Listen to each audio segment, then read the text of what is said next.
뉴스를 보기 시작합니다.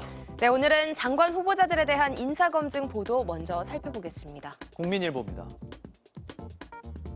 정 후보자의 자녀들이 응시했던 경북대 의대 편입학 전형에서 심사위원장을 정 후보자의 경북대 의대 1년 선배인 교수가 맡았던 것으로 나타났다고 보도했습니다. 또 정호영 후보자가 아들의 편입학 전형 이후 해당 교수를 여러 차례 만났던 사실도 새롭게 드러났다고 보도했는데요. 정 후보자는 경북대 의대 79학번, 심사위원장을 맡았던 교수는 78학번입니다. 이 교수는 경북대 의대는 전통적으로 학장이 입시 문제에 거의 관여하지 않는다며 오래전 일이라 특별히 할 말이 없다고 밝혔다고 전했습니다. 한겨레는 원희룡 국토교통부 장관 후보자가 제주지사 취임 때부터 거주해온 단독주택을 지은 건설사의 관급공사 수주 실적이 원 후보자의 제주시사 취임을 기점으로 11배 넘게 늘어났다고 보도했습니다. 2020년 1월에는 제주 지역 최대 규모 개발 사업인 오등봉 근린공원 개발 사업을 따낸 컨소시엄에도 들어갔는데요. 원 후보자는 해당 건설사와의 관계와 오등봉 개발 사업 참여 사실 등에 대한 질문에 답변을 거부했다고 신문은 전했습니다. 한국일보에서는 이영 중소벤처부 기업부 장관 후보자가 자신이 자문위원으로 있던 국책연구소의 연구 용역을 자신이 소유한 벤처기업을 통해 수주한 것으로 드러났다고 보도했습니다. 국가보안기술연구소는 지난 2020년 한 연구 용역 입찰을 공고하고 다음 달 테르텐을 낙찰자로 선정해 용역 계약을 맺었는데요. 문제는 입찰 공고 직전까지 이영 후보자가 테르텐 대표와 연구소 자문위원을 겸임했다는 점입니다. 국가보안기술연구소 측은 심사는 블라인드로 진행됐다고 해명했다고 신문은 전했습니다. 다음은 조선일보입니다.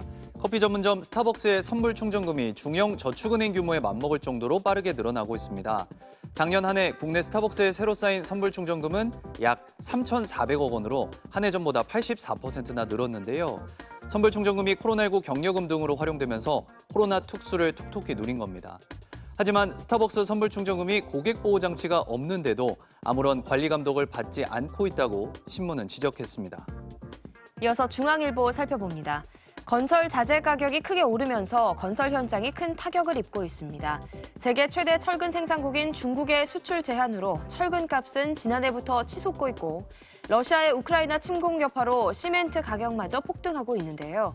건물에 뼈대를 세우는 골조공사 전문 업체들은 원자재 가격과 인건비가 급등해 줄도산 위기에 처해 있다며 오늘부터 무기한 공사 중단에 나선다고 합니다.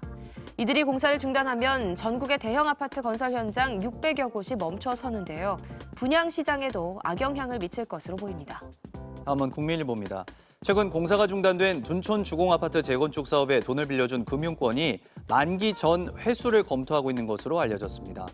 조합과 시공사업단의 갈등 탓에 대출금을 떼일 위험이 커졌다는 이유인데요. 대출금융사 단체가 조합과 맺은 대출 계약은 2조 1천억 원 규모입니다. 끝으로 서울경제입니다.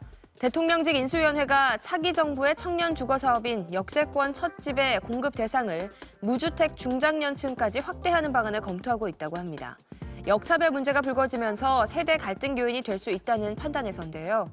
중장년층도 일정 소득과 자산 기준을 충족하면 역세권 첫 집 당첨 기회를 얻을 수 있는 것으로 보입니다. 지금까지 뉴스 열어보기였습니다.